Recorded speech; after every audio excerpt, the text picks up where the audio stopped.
Hey guys, how's it going? Shaka Daniel here. And I was just sitting here thinking, how will the US presidential election affect the Bitcoin price? Now, earlier today I tweeted out, follow me on Twitter by the way, at Chase That Coin. I tweeted out that $703 is becoming a key level currently for Bitcoin. It's consolidating at the 703, 706 area, right? So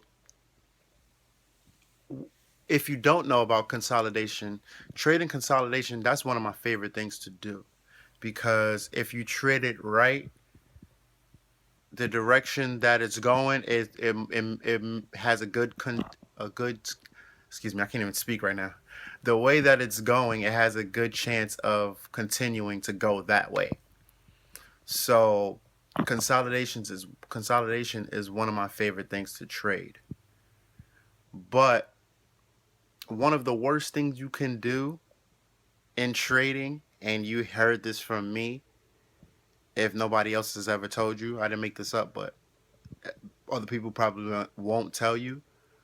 The worst thing you can try to do is try to predict the market's direction during a prior to a catastrophic news event. So, what's a catastrophic news event? Something like the NFP, the non-farm payrolls, which happens the first Friday of every month. G, uh, GDP, stuff like that. Those are catastrophic. Those are, or just like random news events, like Brexit, catastrophic news event.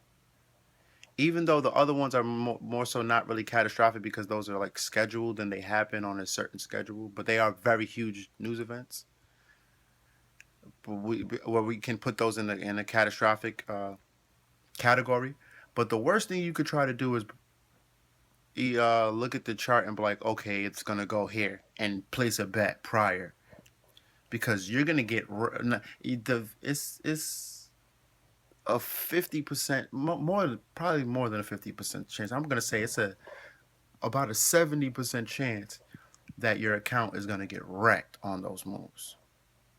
So especially with the FUD and the back and forth between Hillary and Donald Trump, the worst thing you can do is try to play Nostradamus and predict the direction of the markets prior and place a bet.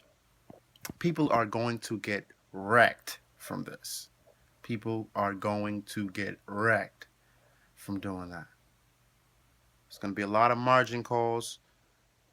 People trying to short Bitcoin, trying to short other markets, is going to be a lot of margin calls. Or people going long, uh, you know, people going long and the market pull back dramatically against them. Everybody, people buying up, people that are speculating on Bitcoin and buying up herds of Bitcoin, and then the market pulls back against them. And this is not me saying Bitcoin is going down because I truly do not know which direction it's going in. It's consolidating. It has to show me which direction it's going in, right?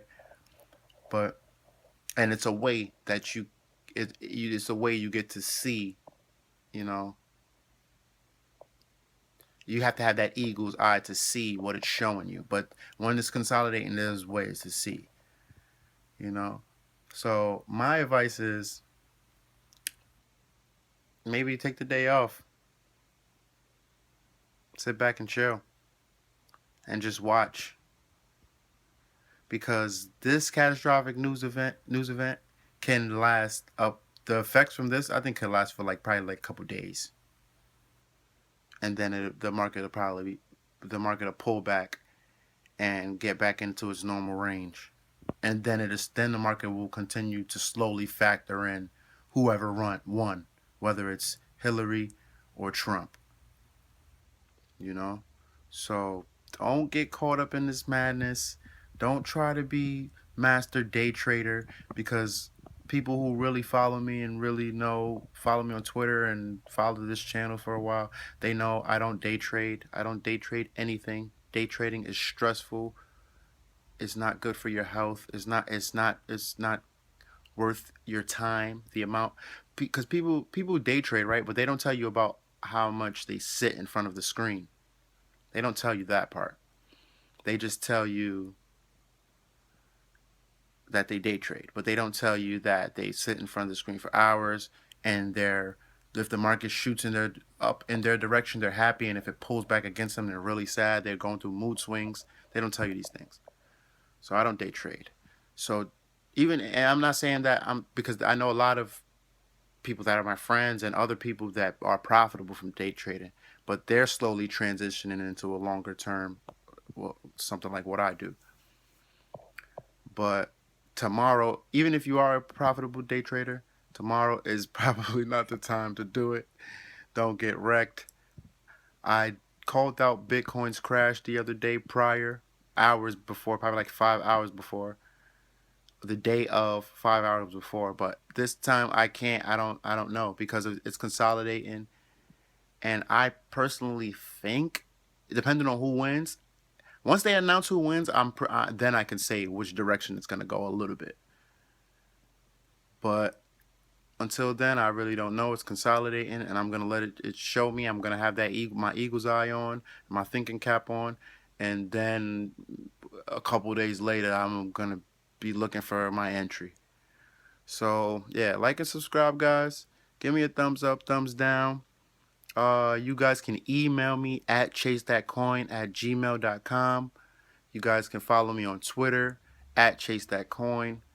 You know, I've done some one-on-one hangouts with a couple different guys from YouTube, and I don't mind doing that for a very small nominal fee, and or donation, whatever you want to call it.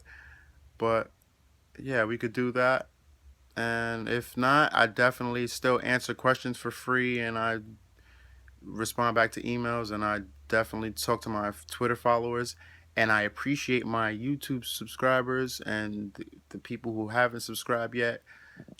I think you should subscribe because the information I give out, I feel it's very detailed, and it definitely is definitely something that you can apply right away. So with that being said, thumbs up, thumbs down, share this around, and keep chasing those coins, ladies and gentlemen.